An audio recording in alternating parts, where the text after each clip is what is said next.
Hello everyone, this is Dr. Shijun Wang. In today's video, I'm going to continue working on the Appassionata, the Beethoven Sonata. Last time I spent almost 20 minutes on the first 8 or 9 measures only, so this time I will try to get more content into this video. Last time we stopped right before ninth measure, and I did a comparison between the ninth measure and the third measure, because really they have the same melody. The right hand are exactly the same. Left hand is 1 octave higher, but then it has basically the same harmonic background. But there is only one thing that is different. That is that in the ninth measure, Beethoven wrote a Harbin, a crescendo and a diminuendo, and on the third measure, he did not. We can't overlook that. It's a very important evidence of how we should play the ninth measure differently. And last time, I taught everyone how to do a crescendo on one note that you're holding. You're not really actively playing, right? Because of course it's easier for us to do a crescendo with many notes, but how can you do it with just one note? Yeah. The key is, of course, this is an illusion we have to create. When we hold the C that has 5 beats in it, we have to subdivide, thinking 1 2 3 1 2 3, or 1 2 3 4 5, right? We have to really thinking in the smaller beat, but then each one beat, each 1/8 note, we have to try to do a 1 2 3 4 4, 1 2 3 1 2 3. We have to, of course, imagine a crescendo while we're holding this one beat instead of the 6th beat, which is the D, suddenly is louder, but 1 2 3 4 5, and then when we reach the top,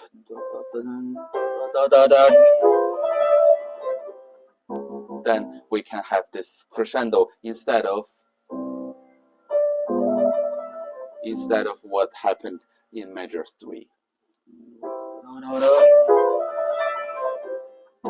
And again, in measure 10, what happened here is that there is a 2-beat ending, a cadence.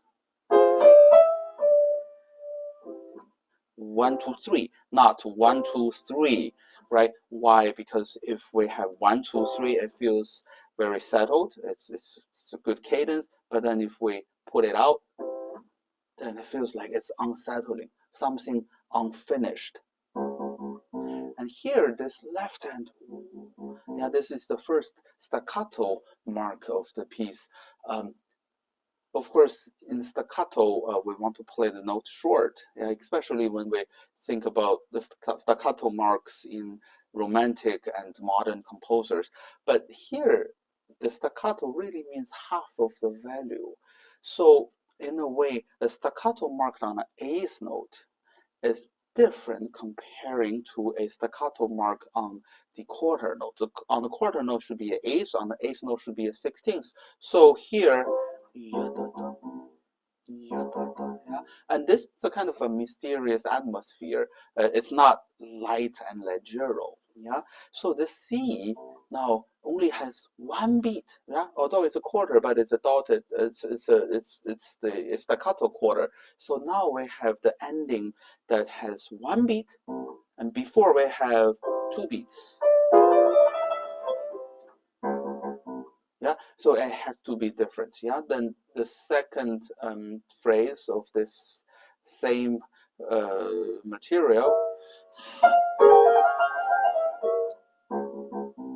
Now this ending is no longer staccato; it's a quarter note, so it's 2 beats. And here in the right hand, it's not even staccato, and then 2 beats. Yeah, and why so detailed? Because Beethoven wanted this to be retardando, so it cools down a bit, both in the tone and also in the tempo, and then suddenly,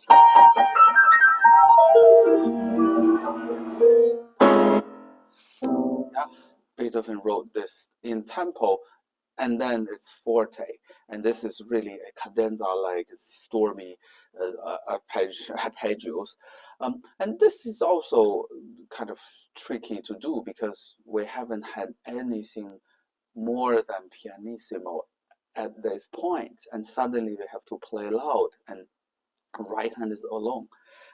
One of the reasons why this is tricky is because it involves a black key. Yeah, and then black keys are easy to slip. Yeah, I actually when I play, yeah, it's like 7:20 in the morning. I haven't warmed up yet. So when I was demonstrating, I made a little mistake. So make sure when you play on the fourth, using the fourth finger on the B flat, your fingertips are firm enough to stand the weight of the forte, and also have this finger a little bit flat so that the surface gets bigger, right? Because we all know that black keys are narrower, are smaller, so that if you use a bigger part of your fingertips, then it's not very likely that you will miss. And the other thing that makes this part tricky is the grouping. Yeah, ideally, we don't need to change a hand position until 6 notes after, because musically,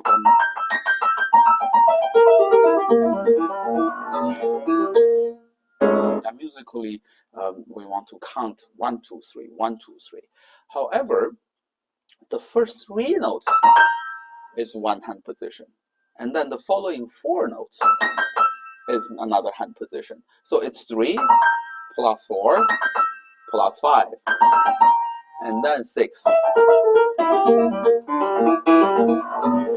Yeah? So we have to really know these, I call them the technical phrasing. And of course, ideally, they should really align with the musical phrasing, but not all the time. Yeah? Yeah. So why is this part easy to miss? Yeah, I hear a lot of in auditions or competitions, people miss this because they are not patient enough to finish the first group of notes. Yeah? They often are so eager to get to the next group so that sometimes they don't miss note, they just rush. Yeah?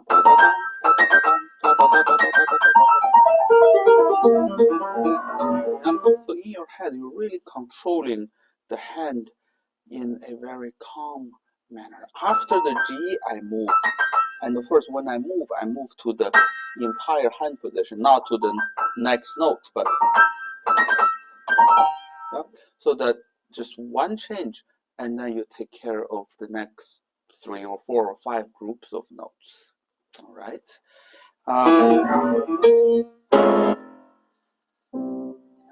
So I waited a little bit longer because the ears of anyone would really adjust well when we have a subito forte, which is here. Well, not the subito forte, but from here is a subito forte. Yeah, we can hear it. But then from here, it's a subito piano. Our ear does not react to subito piano really well if you come in time. Yeah, the same goes if, like, let's say if you went to a rock and roll concert for 2 hours, and then you leave suddenly, and people whispering over your ears, you can't really hear, right? Because then the ear needs some time to adjust. So a little bit later on the arrival of the piano. Yeah, this really, if this is the first time I ever hear this piece, I would think this will come back. Yeah, the first 3 notes are exactly the same. First, the last note being subito fortissimo. But what this tells us is that when I talk about the first measure, 1, 2, 3, 1, 2, 3, 1, 2, 3, we have to subdivide. While we're holding this first F is really, it's very long, it's 9 beats. But here, in Beethoven's mind, he's really subdividing everything. But the trick here is that we need 3 notes to have the same pattern of 1, 2, 3, 1, 2, 3. Yeah, but here we have only 2 hands that alternates. So this is the right hand, and then left hand, and then right hand. Yeah, so really between the 2 hands, it alternates the downbeat of the 3. Not to say we have to emphasize it with volume. Yeah, that's not what I mean. This is still a harmonic feeler, while this is the melody. But we have to think about the rhythm in our heart so that we don't rush. Because every time I hear some young pianists play, almost they all rush. Yeah, because suddenly they're not counting in 3, but in 2, 1, 2, 1, 2, 1, 2, they start to roll over.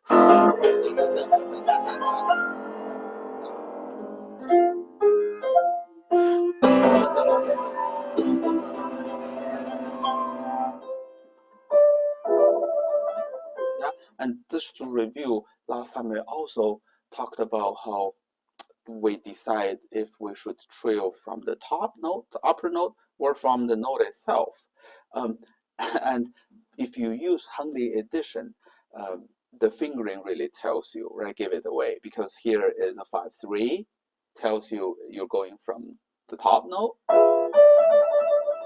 and 2 measures later it tells you 1, 2, 4. So of course Beethoven wrote an extra grace note, but then it also tells you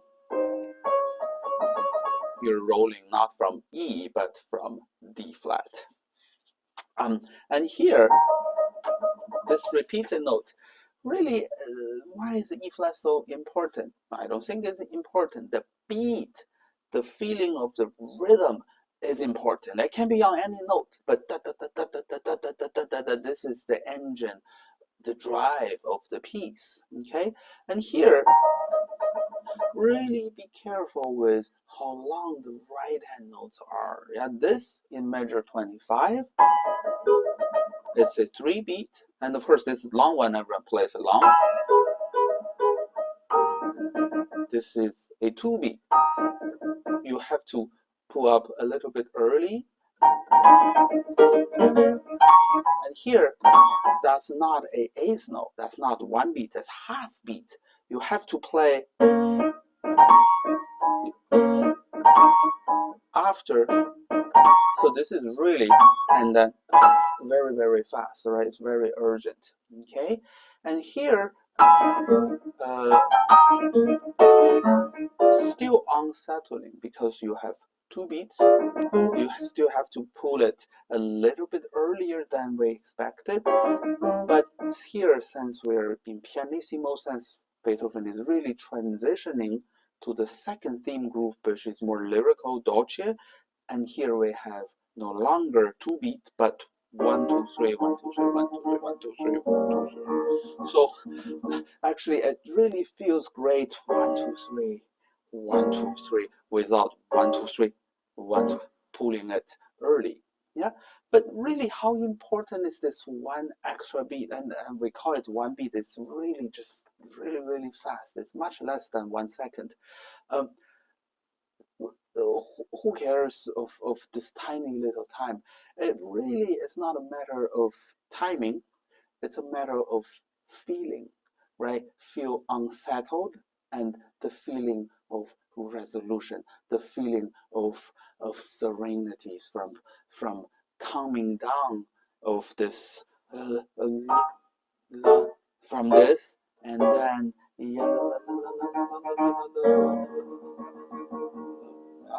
so really read the value of the notes super carefully. The meaning behind it is much more than the value of the note itself. All right, I will stop here, and this time we got to measure 35, so not bad.